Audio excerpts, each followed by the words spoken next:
Hi class, today we are going to be talking about free will and determinism. This is a really significant metaphysical topic, right? Metaphysics means we're trying to get to the origins, the nature of ultimate reality, right?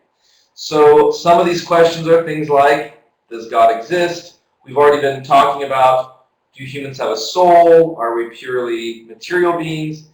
And in this class it is, do humans have genuine free will? Can we make free choices from legitimate alternatives? Or are humans determined? Now, there are two basic ways we can talk about determinism, and I want to make sure that we are clear. I want to talk about philosophical determinism. That's the focus of this class, right? And I want it to be the focus of your CAP papers. Philosophical determinism is not something where God controls things and that there's some kind of fate, like a preordained way your life has to go. It's not like that. There's not some divine mind who has a plan, who makes things happen according to that plan. That's not the kind of determinism we're talking about. It's the kind of determinism where when I approach a situation and I have a choice, right? So choices are very real. We make choices every day. But a determinist, from a philosophical perspective, would argue what you end up choosing is the result of your genetics, you have preferences and whatnot, you have a background, a history, an upbringing, a culture, all of these factors that you don't have any control over. You don't control where you're born, who you're born to, whether you're extroverted or introverted, what your genetics are, male, female. All these factors determine you to choose one of the options, not the others. So it's not according to some plan. There's not a divine scheme of things. There's not a fate.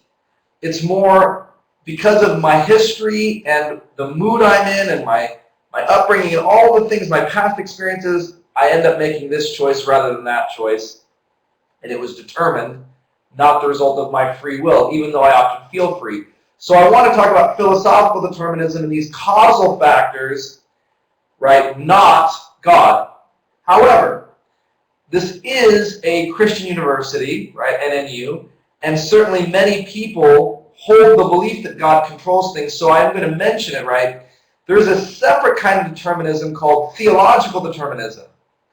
And that is, it looks like I'm free and it looks like I'm choosing, but really what I end up choosing is what God wanted me to choose all along, because everything happens according to God's plan and the way God wants it. So I feel free, but I'm not really free because God is the determining agent of the things that I do, right?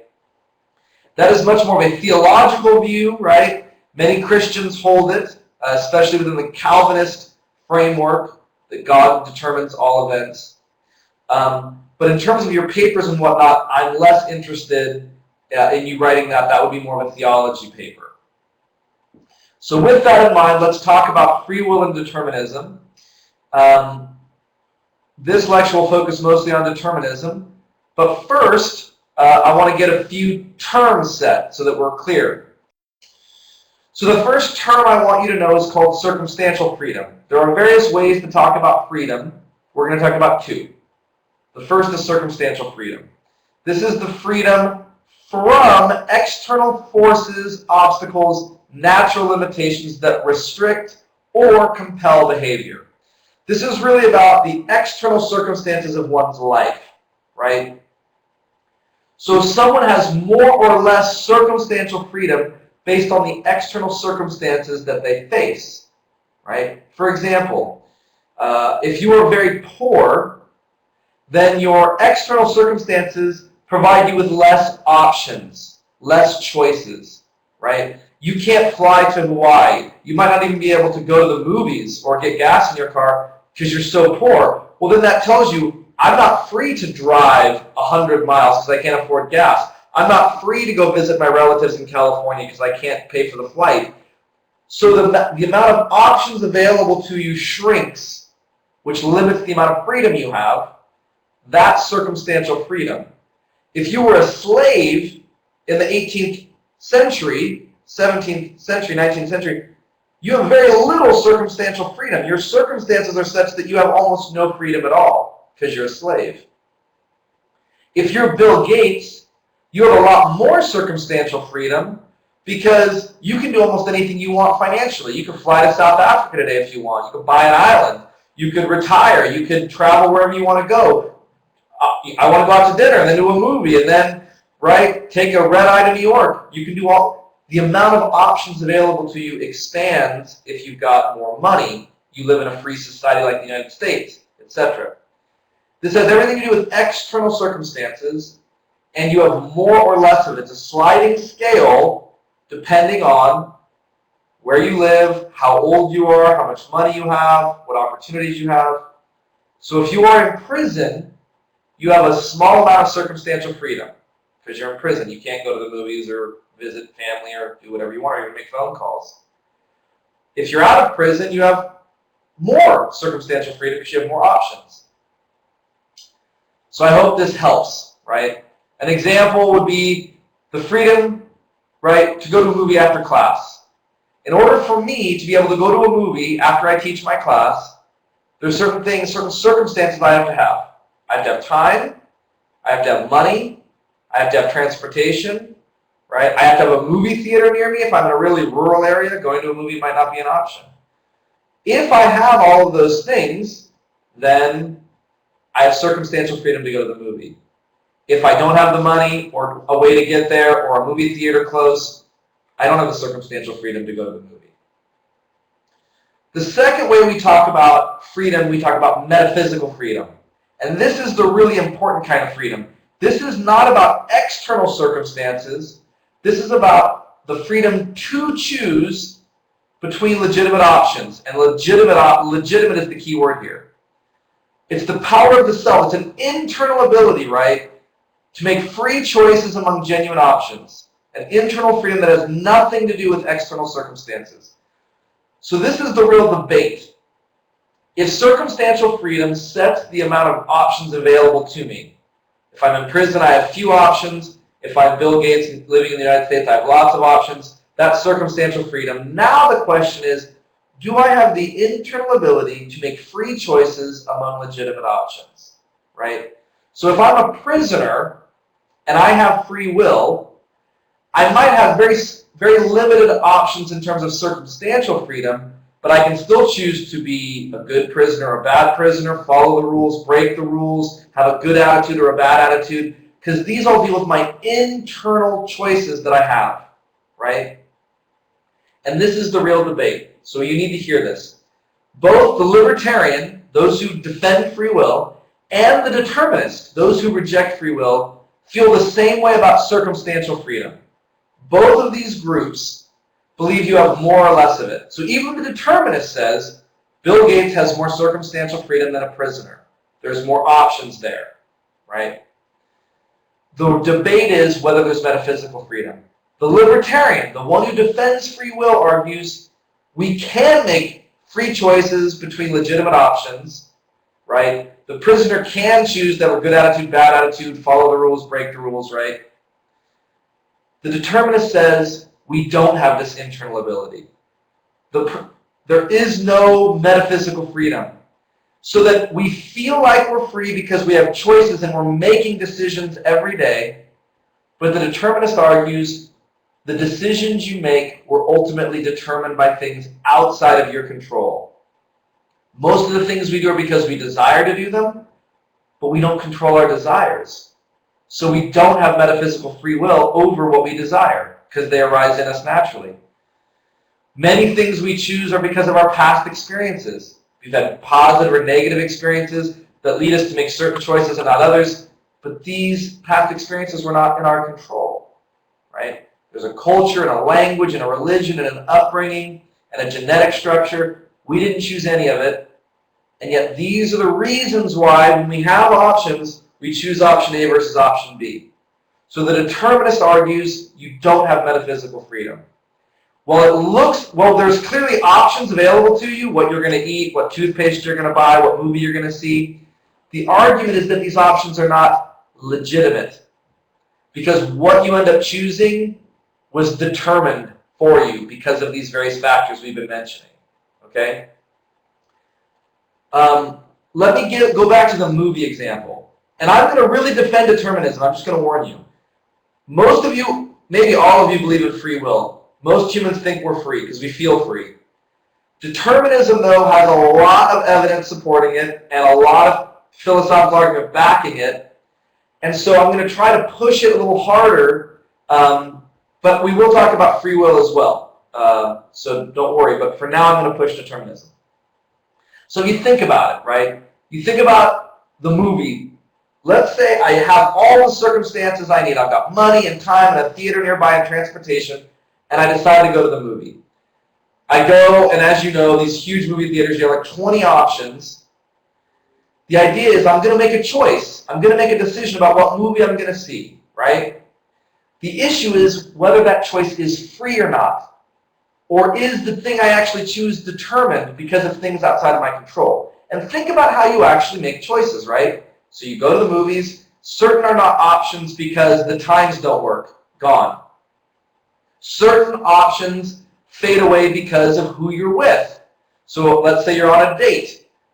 For me, scary options are out because my wife hates scary movies and has horrible nightmares. Done. Some of them are not appealing to me, like kids' movies, right? If I'm on a date with my wife, I don't want to see a kids' movie because I don't have my kids with me.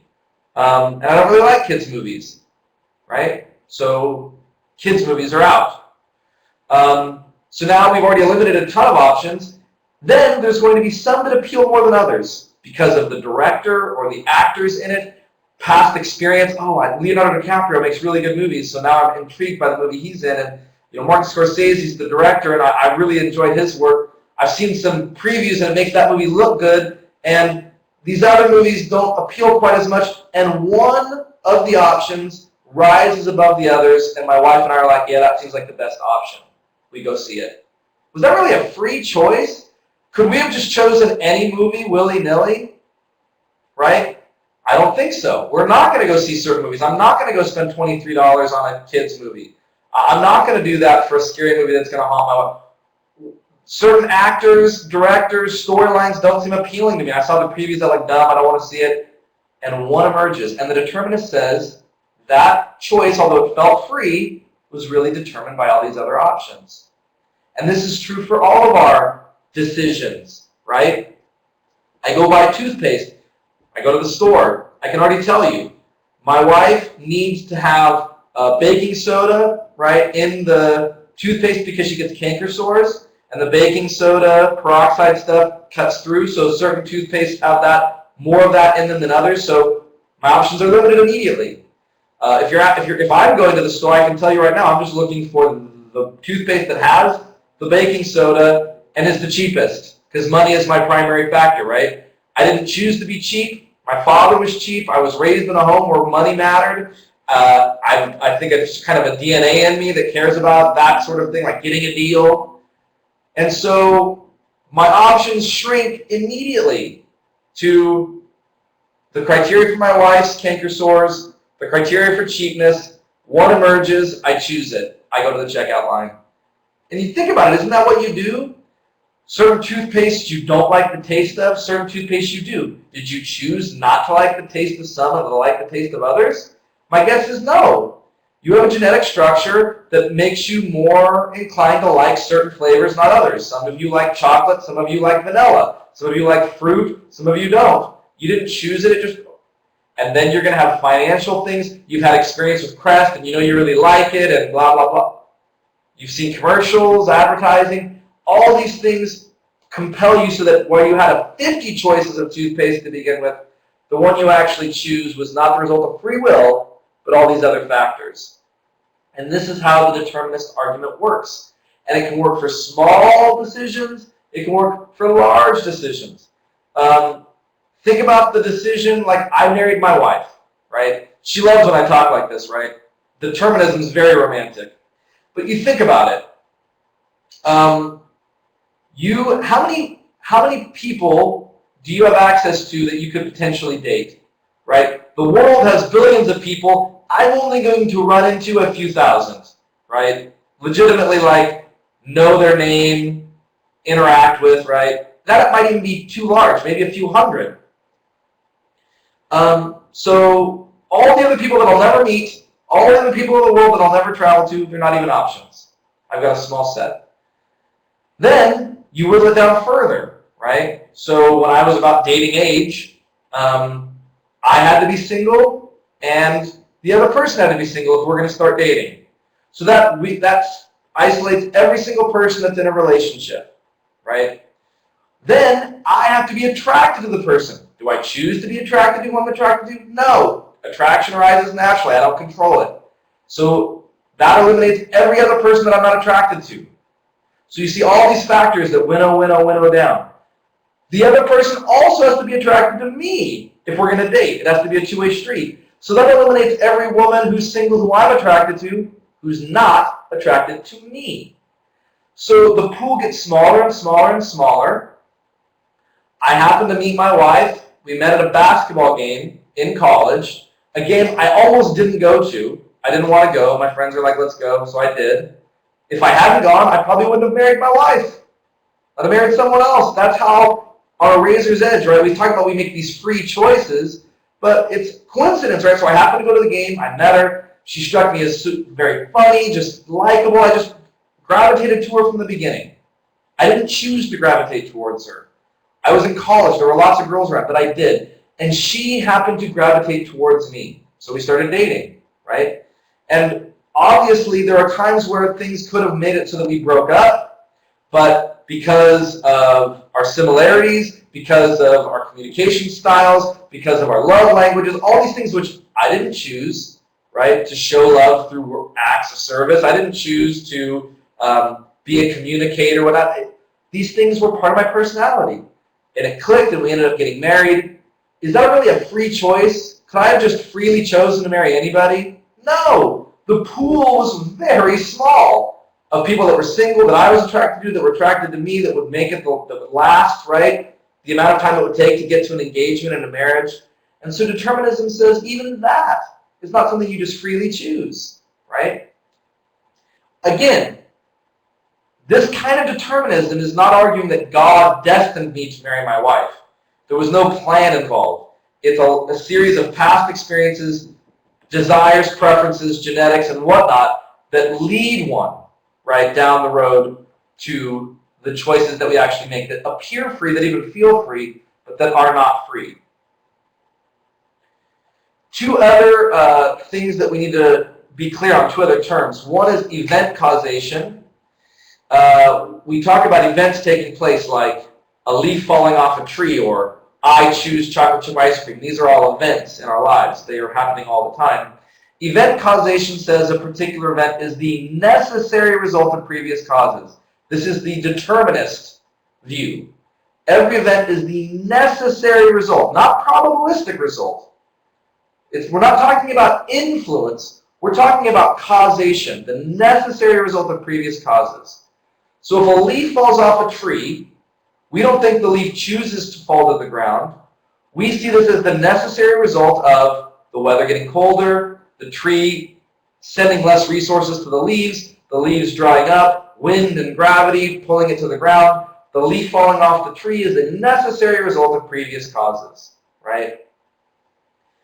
But the determinist universalizes event causation and says human events are no different than the leaf falling off a tree. You choose chocolate chip ice cream, but you inherited flavor for chocolate chip ice cream. That's your favorite. You didn't choose for it to be your favorite. It is. You have past experiences where chocolate chip ice cream is very satisfying. And so, right, you had certain things for dinner, which now makes your palate feel like chocolate versus sherbet. And so you go through all these factors combined necessitate the choice, and therefore it feels free, but it's not. The other thing is agent causation, and this is much more of the free will element. Here, a particular event is the result of the agent's free will. So it's not about previous causes, it's about the agent and their free will. I chose chocolate chip ice cream because I wanted to choose chocolate chip ice cream, and that's why I chose it. There were no other causal factors that led me to choose it, right? It was the product of my own free will. So the determinist universalizes event causation. The libertarian or the free will person universalizes agent causation, at least when it comes to humans. All human actions for the libertarian are the result of free will. So here's the logic behind hard determinism, right? The way they would structure their argument. Every event, this is premise number one, okay, for the hard determinist. Premise number one, every event, without exception, is causally determined by prior events. This is simply the law of cause and effect, and we see it in our lives all the time. If the door swung open behind me, that would be an event. I would assume there was a cause. There had to be some reason. Did someone open the door? Did the wind blow the door open? Is the room not quite level and gravity helped the door swing open? There would have to be some cause, some series of causes for the door to come open. If someone said the door swung open for no reason, nothing caused it, I wouldn't accept that. I would say that cannot be, right? There had to be a cause for this event. So hard determinism affirms the law of cause and effect. For every event, there had to be a cause. Here's the deal, though. Human thoughts and actions are events. When you do things, there's all kinds of brain activity, chemical and electrical activity, that cause you to see, do, say, act in certain ways. Human thoughts and actions are events. Well, if every event is the necessary result of previous causes, the law of cause and effect, and human thoughts and actions are events like any other, then, therefore, the conclusion, human thoughts and actions are, without exception, causally determined by prior events. The logic flows very naturally. If you want to overcome determinism, if you want to refute it and defend free will, you've got to attack these premises, right? And show why they're not true, why they don't hold, why there's a flaw in the logic here, okay?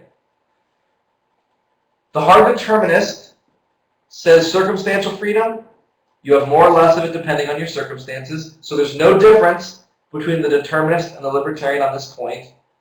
Think person in prison versus Bill Gates. Metaphysical freedom, the hard determinist denies it. You never have it. You feel like you have it, but you don't. The choices you make are really determined by things outside of your control, like desires, genetics, and upbringing. Event causation, the determinist universalizes this. All events are the necessary result of previous causes. All, that's the universal there. Agent causation, the hard determinist denies it. So this is how the four terms we've covered, this is how they're viewed by the hard determinist. In terms of a visual, think of an event. Again, this could be, I'm going to marry my wife. This could be, I chose chocolate chip ice cream. This could be, I got Crest for my toothpaste. Whatever the event is. The determinist says, for any event, you've got all these little influences, right? And these influences are outside of our control. So this influence is my past experience with certain toothpastes or certain ice cream flavors. This is my financial situation and the limitations it places on the choice. This is the advertising that I've seen or not seen for certain products. I'm more likely to buy something I've seen on TV. This is my genetics, my preferences for certain flavors, not others. This is my upbringing, the culture that I'm part of, which will limit what I can do and not do. On and on and on, right? If each one of these bubbles is nothing more than an influence. No one bubble determines what you're going to do. So don't think of determinism like, oh, well, this one bubble means I'm going to choose this. No, no, no. This one bubble is a slight influence on the choice. This one bubble is a slight influence. This one bubble. But if you put plus signs between all of these, right? Plus sign, plus sign, plus sign, plus sign. And you add up all these influences together, they determine what you're going to do, right? And there might be thousands of these little bubbles.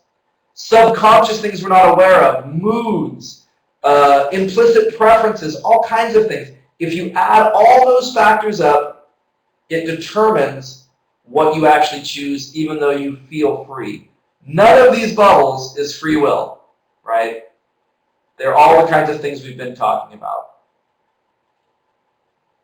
So again, the bubbles represent things like genetics, gender, intelligence, which you don't choose your intelligence level. This is a genetic factor. Desires, we don't choose them. Your upbringing, did I choose to be born in the United States? Did I choose to have a two-parent home? Did I choose? Education level, culture, environment. When added together, these factors determine our behavior. It is important to note that no one factor determines our behavior, but it is a collection of many factors that determine our behavior. Right? So this is why humans are unpredictable, because there are so many factors we're not aware of all of them. So this is determinism in a nutshell. You give me an example, and I'm going to give you the same deterministic framework, right? So like, why is it that two children in the same home end up very different, like you and your siblings? Well, it's actually interesting, right? Siblings are often very different from one another, even though they have the same home. But the reason are many, and typically they're outside of our control. Some people inherit a disposition that is more stubborn and rebellious by nature. People don't choose this, but it's often a personality trait. So in a strict home, if you're rebellious by nature, you're going to get into a lot of trouble and have lots of clashes with your parents. Some people are more people-pleasing by nature, easygoing, and want to do what people say. These people tend to thrive in strict homes because they want to make their parents happy and they follow. So siblings inheriting a slight, right, your genetic structure is different and your personalities are different by nature. You didn't choose them. Extrovert, introvert, amiable, stubborn, people-pleasing. Two siblings with different personality types will end up very different in the same home. Also, we know younger siblings early on, not even aware of it, will find ways to get attention. If the older sibling is a screw-up and gets attention by being rebellious, the younger sibling tends to be a people-pleaser, rule follower, get good grades. Conversely, if the oldest sibling is really good at school and gets lots of attention for that, the younger sibling will find ways to get attention that are different. So siblings often end up different, not because of free will, but because of different responses to the same environment given differences in genetics and personality and whatnot. So it's just something to think about. Whatever example you bring up, the determinist seems to have an answer. Now, the big problem for determinism, so this is the one big problem with determinism, is moral responsibility. If I'm not free, how can I be held morally responsible for any of my actions, right? If I don't choose to break the law, but I was determined to break the law, to steal or to kill or whatever, how can you punish me, right? I didn't choose this. This isn't free choice.